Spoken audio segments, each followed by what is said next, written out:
युगवाणी में आपका स्वागत है। सोचिए, अगर मैं कहूँ कि मध्य अमेरिका के एक घने जंगल में छुपा एक भूला हुआ शहर ऐसे रहस्यों को छुपाए बैठा है जो प्राचीन सभ्यताओं को जोड़ सकते हैं। वो रहस्य जुड़े हैं हमारे प्रिय हनुमान जी से, जिन्हें हम सब साहस, भक्ति और शक्ति का प्रतीक मानते हैं। क्या आपको भी रोमांच हो रहा है? चलिए इस रहस्य की कहानी शुरू करते हैं।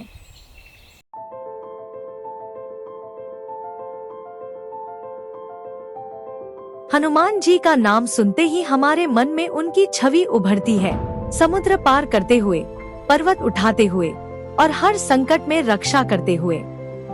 लेकिन क्या आप जानते हैं कि उनकी कहानी केवल भारत तक सीमित नहीं है?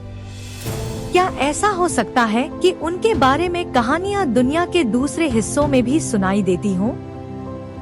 होंडुरास के घने जंगलों में एक जगह है, ला सियुदाद ब्लांका, जिसे व्हाइट सिटी या वानर देवता का खोया हुआ शहर कहा जाता है। 1939 में इसे खोजा गया था और 2012 में आधुनिक तकनीक से फिर से जांचा गया।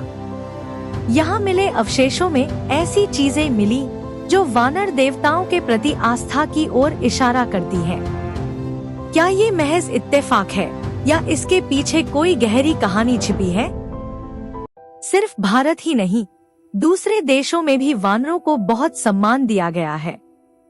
चीन की कहानी में सु वुकोंग यानी मंकी किंग का जिक्र है।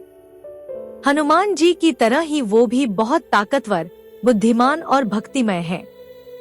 जहां हनुमान जी भगवान राम की सेवा में समुद्र पार करते हैं, वहीं सु वुकोंग एक लंबी यात्रा पर निकलते हैं पवित्र ग्रंथ लाने के लिए।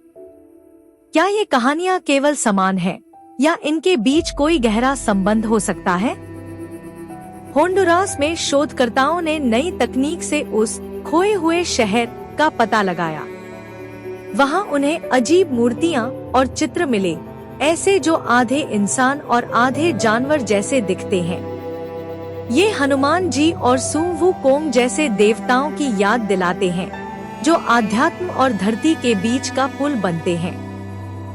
लेकिन वानर ही क्यों? दुनिया के अलग अलग हिस्सों में वानर हमेशा ताकत, बुद्धिमत्ता और निष्ठा का प्रतीक रहे हैं। चाहे होंडुरास का वानर देवता हो, भारत के हनुमान जी या चीन के मंकी किंग, ये कहानियां हमें यह सिखाती हैं कि दिव्यता तक पहुंचने के लिए हमें अपनी सीमाओं को पार करना होगा। तो क्या हनुमान जी सिर्फ एक कहानी है या उनकी गाथा एक ऐसी सच्चाई है जो समय और जगह से परे है? The lost city of the monkey god इन कहानियों को जोड़ता है और हमें सोचने पर मजबूर करता है। शायद सवाल यह नहीं है कि हनुमान जी थे या नहीं, बल्कि यह है कि उनकी कहानी हमें जो साहस, भक्ति और खुद को बेहतर बनाने का संदेश देती है, उसे हम अपने जीवन में कैसे अपनाएं। आपका क्या मानना है? क्या इन कहानियों में हमारी कल्पना से ज्यादा कुछ छिपा हो सकता है? हमें अपनी राय नीचे कमेंट में बताएं और युगवाणी को लाइक, शेयर और सब्सक्राइब करना न भूलें। तब तक खोज करते रहें, सवाल पूछते रहें।